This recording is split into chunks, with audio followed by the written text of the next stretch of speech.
रामलला के दरबार में करोड़ों की आस्था पर डाका, 5 चेहरों पर लगे गंभीर आरोप। योगी सरकार भी हैरान, अखिलेश यादव के सवालों के बाद मचा हड़कंप। अब एक एक राज बाहर आने लगा। दान पात्र से निकले पैसे और बन गई करोड़ों की संपत्तियां। कोई बना आलीशान मकान का मालिक, किसी ने खरीदी महंगी जमीन। जांच आगे बढ़ी तो खुलने लगे बड़े राज। पूरे प्रदेश में छिड़ी बहस। कहते हैं कि मंदिर में चढ़ाया गया पैसा सिर्फ नोट नहीं होता, बल्कि करोड़ों लोगों की श्रद्धा का प्रतीक होता है। कोई मजदूर अपनी मेहनत की कमाई से चढ़ावा चढ़ाता है तो कोई बुजुर्ग अपनी पेंशन का हिस्सा प्रभु के चरणों में रखता है। लेकिन अयोध्या से सामने आई खबर ने लाखों श्रद्धालुओं को झकझोर कर रख दिया।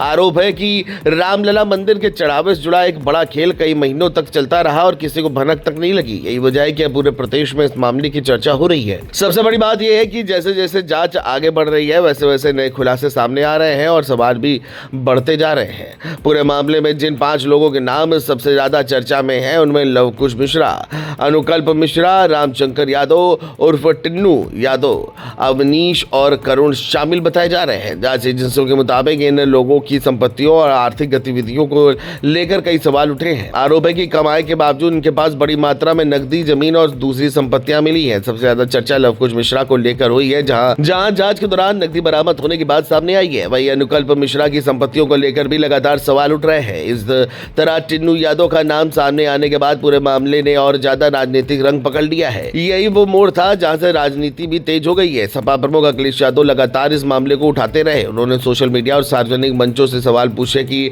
आखिर रामलला के चढ़ावे का पूरा हिसाब किताब क्या है। सपा नेताओं का दावा है कि अगर यह मामला सार्वजनिक रूप से नहीं उठाया जाता तो शायद इतनी तेजी से कार्रवाई नहीं होती। दूसरी तरफ बीजेपी और ट्रस्ट से जुड़े लोग लगातार ये कह रहे हैं कि जांच चल रही है और दोषी कोई भी हो उसे छोड़ा नहीं जाएगा। लेकिन इतना जरूर है कि अखिलेश यादव के सवालों ने इस मामले को प्रदेश की सबसे बड़ी राजनीतिक बहसों में शामिल कर दिया है।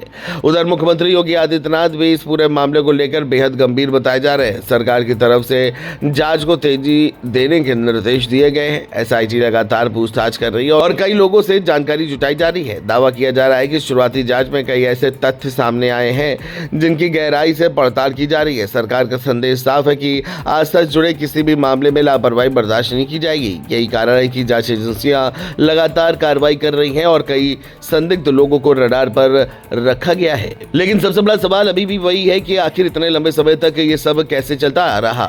मंदिर परिसर में सुरक्षा व्यवस्था मौजूद थी, गिनती की प्रक्रिया भी तय नियमों के अनुसार होती थी, बैंकिंग सिस्टम भी जुड़ा हुआ था। इसके बावजूद अगर गड़बड़ी के आरोप सामने आए तो कहीं न कहीं व्यवस्था को लेकर भी सवाल खड़े होते हैं। यही वजह है कि अब केवल 5 लोगों तक मामला सीमित नहीं रह जाता, बल्कि जांच एजेंसियां पूरे नेटवर्क को समझने की कोशिश कर रही हैं। कई और नामों की भी चर्चा चल रही है और माना जा रहा है कि आने वाले दिनों में तस्वीर और साफ हो सकती है।